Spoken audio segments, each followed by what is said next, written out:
Historically, and even today, one of the challenges for SMB and mid-market CISOs is they kind of have to be everything to everyone. So an SMB or a mid-market wants to hire the technical CISO, and then they also need that person to be able to speak to a regulator, to speak to the board of directors, to speak to the audit committee, to talk to legal and HR. And actually, it's just like so much to ask of any one human being. When you were chief of staff to a CISO, what are some of the job functions that you had? I would call it a mix of strategy and orchestration and also controlled chaos. What is that part of the work that people underestimate the most? What people see are the board decks, the audit reports, the big moments, but what they don't see is all the details in the background that make those things possible. A lot of the enterprise CISOs have chief of staff. When that layer is missing in a mid-market company, what happens then? The CISOs are constantly exhausted. They have to do strategy and operations and execution. If you don't have a chief of staff, what can go wrong? Stuff that deserves attention may not get attention. That's the kind of idea behind Axari. And it's kind of interesting that we provide this AI virtual chief of staff to these CISOs, and they don't need to be doing a lot of the tactical work or track things all the time. I think that this is such an interesting problem to be working on at this point in time. The role for security leaders just continues to get more and more complex. So what does Axari have to get right? So I thought about this question in advance. So the first is, hello and welcome everyone. Today we're going to be talking about the chief of staff layer and the leverage it provides to the future of security leadership. We are talking with someone who's lived the life of CISO chief of staff firsthand, Caroline Wong. If you don't know her, please go look her up. A fascinating personality in the security domain. She's an author, an advisor, and led security programs at companies like eBay, Zynga, and Cobalt. And she was also the former chief of staff to the CISO at eBay. So I'm really looking forward to this episode. And I won't tell you to watch the episode because it's going to be good or you guys would like it. But one thing I can promise for sure is that I will be learning a lot from today's episode. So let's not waste any more time and jump into chatting with Caroline.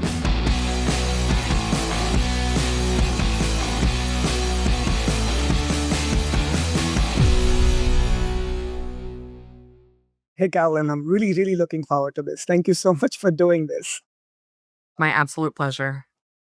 Yeah. I mean, the way we connected as like you are towards this goal of like building secure and scalable security programs, and that kind of led me to follow your journey and like bring you in as one of the advisors. Is I really appreciate that you doing it for Axari. And I'm really looking forward to this episode to hear more of like your perspective around this industry as to like why this chief of staff layer is needed. So yeah, why don't we just dig into it? Sounds great. I think that this is such an interesting problem to be working on at this point in time. The role for security teams and for security leaders just continues to get more and more complex. And in my role as chief of staff, I've sort of seen firsthand how the chief of staff role can really enhance not only the role of a CISO, but actually the entire cybersecurity function. When you were chief of staff to a CISO, what are some of the job functions that you had? It's like not super easy to define. I would call it a mix of strategy and orchestration and also controlled chaos. So it's a little bit like being an air traffic controller, but also the conductor of a very technical orchestra. And so what I've loved about the role, and I also think the challenge of the role, is that every single day brings a new puzzle. So are you aligning with executives, engineers, operations, so the whole thing can kind of move in rhythm with the business. As a chief of staff for CISOs, I get sort of this behind the scenes look into CISO brains, and there is so much context switching that happens. One moment you're focused on vendor risk reviews, another moment you're focused on board decks, and then budget decisions, and then incident response updates. And so, I kind of got this front seat to see how does strategy turn into execution in real time. I've really come to value productivity and creating value and creating really positive outcomes. And so getting to see that happen is incredibly fun. When I was on the eBay information security team as chief of staff for Dave Cullinane, who was CISO at the time, the information security function actually grew more than double. And so we were rethinking the team organization. We were designing the structure, we were clarifying the roles, and helping each of our kind of newer leaders to scale their impact. So yeah, it's a really fun seat to be in, and it's different every moment. So there's like a lot happening, right? I think you talked about incident response, you talked about creating programs, tracking things, making sure that everything is also seamlessly working within the organization. So what is that part of the work that people underestimate the most? I do think there is an invisible layer of work, and I kind of think of it as like the scaffolding that's holding things up. So what people see are the board decks, the audit reports, the big moments, but what they don't see is all the details in the background that make those things possible. So I think about something like putting together a board deck. You've got to get all the correct information from all the different people, and then they've got to be aligned on story and design and on detail.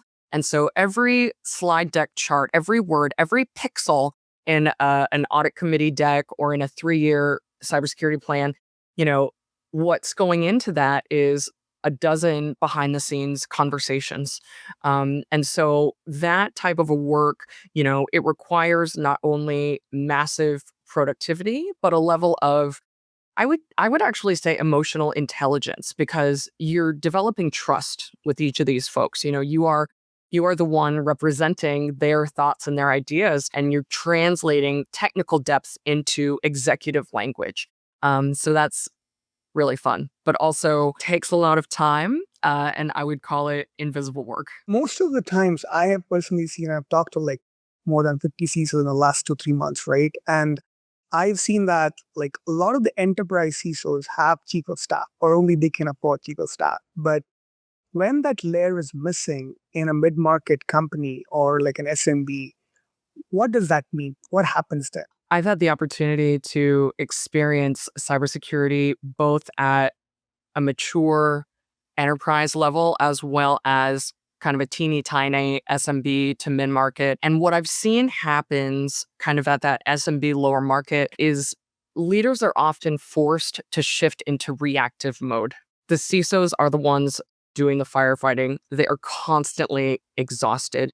They have to do strategy and operations and execution. But the thing that always is top priority is always whatever it is that's on fire. And so teams kind of get forced into this mode where they're just reacting, and all of the intention and all of the planning to be strategic and proactive, it just gets lost sometimes. In a mid-market company, usually the CISO plays the role of a chief of staff, but they have plenty of other things to do as well at the same time. And they kind of like become more of like a strategic bottleneck, I would say. Is that like fair to say? Absolutely. At an SMB or mid-market company, the CISO is the person doing the incident response. The CISO is the person developing the program management, writing the project plans. Of course, at an enterprise level, the resource situation is entirely different, right? An enterprise CISO is going to have potentially an entire group full of project and program managers to assist with all of these, keeping things together. But at SMB and mid-market level, that luxury is just not available. And that creates a lot of like noise, I'm sure. Definitely. I think that kind of brings me to my next question, which is also quite interesting because the practice of managing security is evolving over the years, right? And with that, the role of CISO as well is evolving over the years, right? And you've been in the space for more than 20 years now. What do you think has changed recently and most in the security leadership? It's fascinating because some things fundamentally really are the same, but at the same time, there are many changes. So, first of all, just general awareness of the problem to solve has become a lot more well known. Back in 2005, I would try and explain my job to my family and friends, and it was like kind of a struggle. But today, everybody knows what cybersecurity is. Today you can say CISO, Chief Information Security Officer. People understand what that means because people are used to reading about data breaches. People are consumers, they're also professionals, so they understand how digital trust affects brand reputation. Cybersecurity is really kind of an everyday term now, which it was not before. And at the same time, the CISO role has also evolved. So, 2 decades ago, it would traditionally sit kind of like buried deep in some technical organization, and it was really kind of like about firewall management. These days, the CISO is expected to perform the role of a business executive, someone with power and influence who can kind of translate risk into strategy and communicate effectively across many different types of stakeholders. And so, you know, technology has changed so much in the past 20 years. And so, of course, so has cybersecurity and therefore the role of the CISO. And like, do you think that is the goal of the chief of staff to like, is that what it boils down to? Like the chief of staff is also like a core piece or the party to maintaining security, like to run security as a business essentially. It is, there is like kind of this like front desk receptionist aspect to the chief of staff role where, there's all these different customers, all these different internal customers that a security team and a CISO needs to interface with, and a lot of what a chief of staff does is to kind of enable those conversations. Sometimes I think to myself, just made up numbers, right? But say you have a security team and there's 10 people on that security team. I think, a lot of security teams, maybe of that size and smaller, 80 or even 90% of their work is going to be characterized as very reactive. And maybe only 10 or 20% is going to be characterized as proactive. I really think that a chief of staff can help to move that needle to increase the percentage of proactive and decrease the percentage of reactive, which ultimately allows a security team to get further faster than they would otherwise. So with this change in like the rhythm of the role, do you think coordination and the tone of like how people operate towards security as a business, does that matter even more in today's world? Definitely. I think that like historically and even today, one of the challenges, I think in particular for SMB and mid market CISOs, is they kind of have to be everything to everyone. So an SMB or a mid market wants to hire the technical CISO because they need the person who can do the incident response. They need the person who can talk the language of vulnerability management. And then they also need that person to be able to speak to a regulator, to speak to the board of directors, to speak to the audit committee, to talk to legal and HR. And actually, it's just like so much to ask of any one human being. And so that's really where I think some additional support is needed. It's really an augmentation of the CISO. Yes, and I think I've seen this quite a bit when I was studying the difference between like an enterprise versus a mid market, right? Like as you mentioned earlier as well, for an enterprise CISO, budget is usually not an issue, and they have like this stack of people like TPMs, SPMs, PMOs that help them manage security as a business and like run it at a mature scale. They can even hire consultants to do some of the validation work within the org and like make sure that they have the right strategy towards it and like get the ROI and the benchmarking around like some of the functions. But I think that is definitely missing in the mid market where CISOs are completely bogged down. Like one, they can't hire chief of staff because of the lack of budget. The second also is they're just getting promoted to the function of like the CISO from either director of IT or director of infra. And now they have to also figure out like how do I do incident response? How do I create programs? And how do I represent this more like a business? And that's it. That's a constant challenge which mid-market CISOs are facing, and they're just kind of like bogged down with it, is what I see. Yeah, definitely. There's just not enough hours in a day.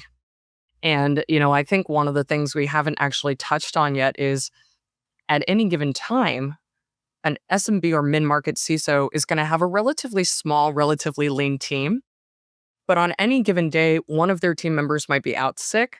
Somebody might have just transitioned out of the organization. They've got an open headcount. So now, on top of everything, they're also recruiting. And guess who's doing that individual's work until they get backfilled? It's the CISO. So it's really just a lack of time in the day. And any human, no matter how brilliant they are, they're probably going to have a strength in tech or people or process, but it is just unreasonable to expect that any and every mid-market and SMB CISO is going to be extraordinary in all three areas. So any human is going to have strengths and weaknesses, and ideally, they're going to want to be able to acknowledge whatever weaknesses exist and fill it out either with team members or Mhm. technology. Can you give me an example of like how important this function is, Caroline? Like with like a real life scenario, like if you don't have a chief of staff, what can go wrong? One thing is just like stuff that deserves attention may not get attention. You can imagine sort of the purview of any CISO is large. It's enormous, and at any given time, there are constantly decisions that need to be made about what kind of level of abstraction are we even operating at. And I think that without a chief of staff, a CISO doesn't have someone to turn to and say, please just go and get this done. Please just do this thing. And so there's a real capacity change. In some ways, a chief of staff is like a copy paste of a CISO, an additional resource, an additional person, someone to bounce ideas off of, and also someone to just execute. I think that with what you're building, there's an opportunity for CISOs to get not only more execution support, but also more information about in any given moment, are they actually focused on the top priority? Because the context is really what matters. And while I think there's a lot to be said for gut instinct and sort of like what happens happens. Naturally, when it comes to decision making, we all hope to use data in our decision making and make data based, evidence based decisions. That's the kind of idea behind Axari, giving security leaders this leverage through layer of chief of staff, right? And it's kind of interesting that we provide this AI virtual chief of staff to these CISOs that can actually spawn their own AI workforce to do specific responsibilities or job functions like executive assistant, program manager, intel manager, strategic ops, and they can help and and in the combination they create this role of a chief of staff to the CISO, who can now be rest assured that all the things that you mentioned will be done essentially, and they don't need to be doing a lot of the tactical work or track things all the time. So when you first heard this concept, what clicked for you? To me, the thing that clicked is I can imagine myself in a chief of staff role with the support of a technology like this. I can imagine myself in a CISO role with the support of a technology like this. I think these days, so many of us, both personally and professionally, we're integrating ChatGPT and Claude and Copilot and, name your LLM of choice into every part of your life, and imagine, I think for the CISO, if there could be an LLM that the data and the algorithms are specific to exactly what they need to perform in that job function. I think that could be extremely, extremely powerful. So what does Aksari have to get right for this to truly help leaders? So I thought about this question in advance and I came up with a cute thing, which is three C's. I think that there's these three C's that are really critical. That's a fourth C to get right. So the first is context. Context, of course, means understanding not just words, but but meaning, culturally specific meaning. How does a particular organization think about risk? What's the tone that it uses with the board? What are the metrics that matter to the CFO? So C number one is context. C number two is confidentiality. So actually, confidentiality is a huge part of being a chief of staff.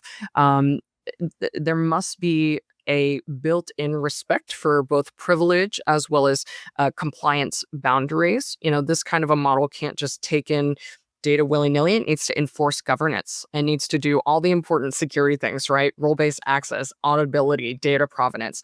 And then, so we've got context, confidentiality, and cadence. And cadence is about rhythm.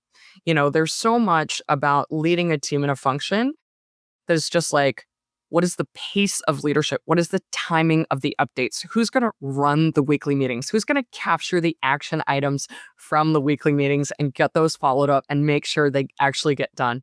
And so I believe that if Axari can get those right, context, confidentiality, and cadence, then it will be providing value that is consistent and trustworthy and situationally aware. And this kind of support, I think, is truly valuable, especially for a leader who wants to shift from being reactive to being proactive and strategic. Yeah, and that's a real human plus AI collaboration, I guess, right? Like you can actually expect this particular worker that's doing the responsibility for you and making sure that they're not just like automating things, but they're actually functioning with cognitive capabilities to talk to people, get the context, understand things, and then run things according to their cognitive capability, which is the most important piece, right?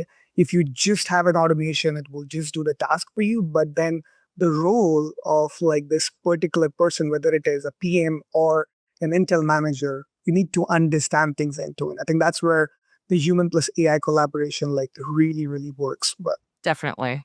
Fundamentally, whether we're talking about hiring a person or leveraging a technology, the value has to come from you get more out of it than what you're putting into it. And so, even like for chief of staff humans, there's going to be individuals that are a better fit than others. And some folks who might not be as good of a fit, you have to tell them exactly what to do all the time. But a strong chief of staff can kind of make decisions independently as needed. And so the same will be for supportive technology. It's got to be able to provide more value than the work it costs to get it to work correctly, just like any security technology. yeah. So my next question, I want to like break it down into two parts, Caroline. So the first piece is that CISOs have never really gotten chief of staff um, as proactively as other functions in the organization. For instance, CTO, CIO, CMO, all of them have the staff or specific teams that can run their org as a business, right? But CISOs have already missed this, like, and they like only some of the enterprises actually do have these roles, right? Why is that? Like, number one. And the second thing is when you do get it, whether it is in the human or the digital format, how would that change this particular job role? Or I would say just an overarching theme. How would this change industry or security as a whole? I think it's a luxury. It's a luxury because in order to afford an individual who has enough experience and enough strategy and also the execution, if you're hiring a human, frankly, it's just not a cheap human that can do this work really well. The other thing is that, CISOs, they just often need to be in so many different places all at the same time. And then the other thing is you could say, well, if a CISO has a team, whether it's 2 more people, 5 more people, 10 more people of subject matter experts, these folks, yes, they're subject matter experts in their area, but any given one of them is not necessarily going to have the context for the whole big picture. And so that's really where I see CISOs missing out who don't have this luxury of a chief of staff, and it's not always easy to justify. A lot of times it's really a cultural practice or not. There are organizations where culturally a chief of staff is valued, and there are organizations where culturally, maybe there's a belief that the leader ought to be doing their job and the chief of staff's job, and so that's just a cultural difference. Yeah, it's just expected from the CISO to do it themselves. I think Exactly. They're just expected to do it themselves. that's Exactly. the right thing. And I think if you would have it with a chief of staff, you would make your life easy and you would not be a bottleneck in terms of strategy as well. What are some of the must-haves, though, Cal? Like, do you think there are certain must-haves in this particular role of chief of staff or the workers around them that will spawn up as like their staff? So here's a thing that I know to be true about a chief of staff role for a CISO. The chief of staff role for a CISO only works if the rest of the team is bought in. If if I'm in a chief of staff role and I'm trying to get information from my peers, from the management and leadership team, and they refuse to give it to me, I can't do my job. And so similarly, if it's an AI technology that's going to support a team and build this picture, the functional leaders have to buy in. They have to provide it with the information. Otherwise, it's not going to work. But if you do get that, then what would you sponsor which would make your life extremely simple? Like, what is that Yeah. one or two solid use cases that you think are like just people will love and absolutely won't be able to avoid in the future? One that is actually really critical and just often does not happen without a human chief of staff or without a human PMO is literally tracking action items. Because here's what happens. Mhm. Any security organization is focused on what is happening today in this hour at this moment. And there are always going to be recurring things that need to be taken care of. There's going to be a QBR, there's going to be an audit committee meeting, there's going to be a board meeting. And so, how do you keep your eyes on the ball with regards to the plan and the strategy while executing on the operations? This, I think, is where some of the real value can come in because AI is not going to forget. Humans forget things, and humans get really tired and they fall asleep. But AI does not. So I would say like you can call it like the drudgery work, right? A lot of the Yeah. drudgery work that humans are usually not good at or maybe can miss or may drop the ball at times. AI coming into this picture or digital workers coming into this picture, right? Would be able to do the execution follow through really well, which is more of the tactical work that you always need to do and you cannot ignore. Yeah. You always need to be told, here is your action item and here is the due date. You always need to be checked in with, hey, how's that action item going? Did you get it done yet? What support do you need to get it done? Hey, your action item is a day late. Now it's really time. Each and every single one of those pings requires effort. And this, I think, is the perfect type of work to be augmented. There are different degrees of like human plus AI collaboration that is going to happen in the market right now because every CISO is different, every vertical is different. People have different standards, different teams.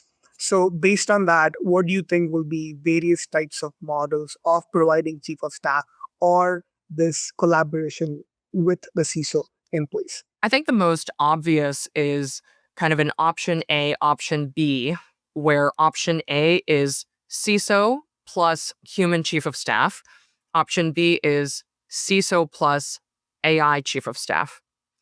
That being said, there are so many different options because every team has unique structure and aspects to it. I think a couple of additional ones might be like option C, CISO, AI chief of staff, junior human chief of staff.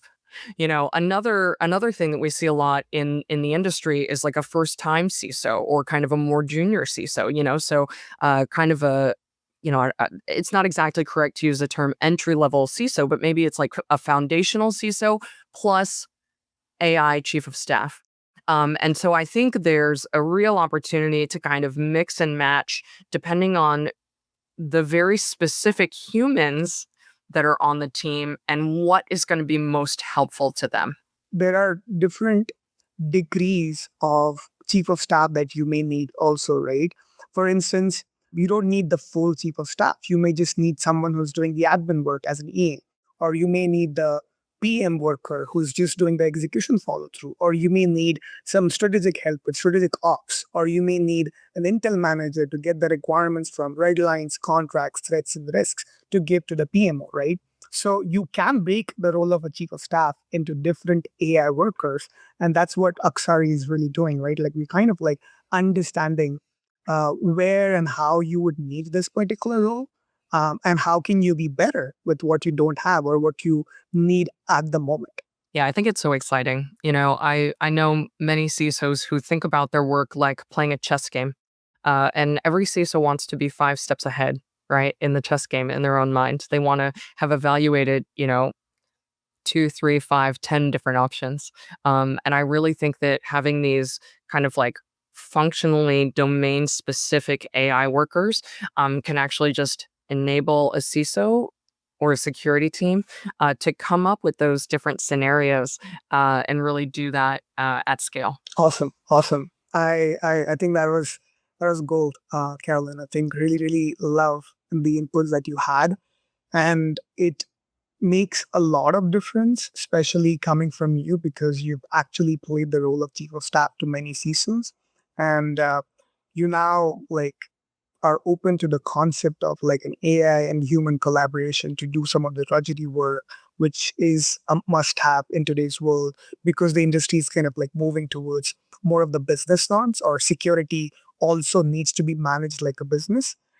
So I really value that. Thank you so much for doing this. And yeah, we're really looking forward to this journey with you as you one of the main advisors that we have, Carolyn. Same, same. It's my pleasure. I think it's a very exciting journey ahead. And I think there's going to be so much value add to CISOs and to their teams. Awesome. Awesome. Thank you so much. And that was Caroline Wong for you, author, advisor, and now part of the Axari story. Thanks for joining.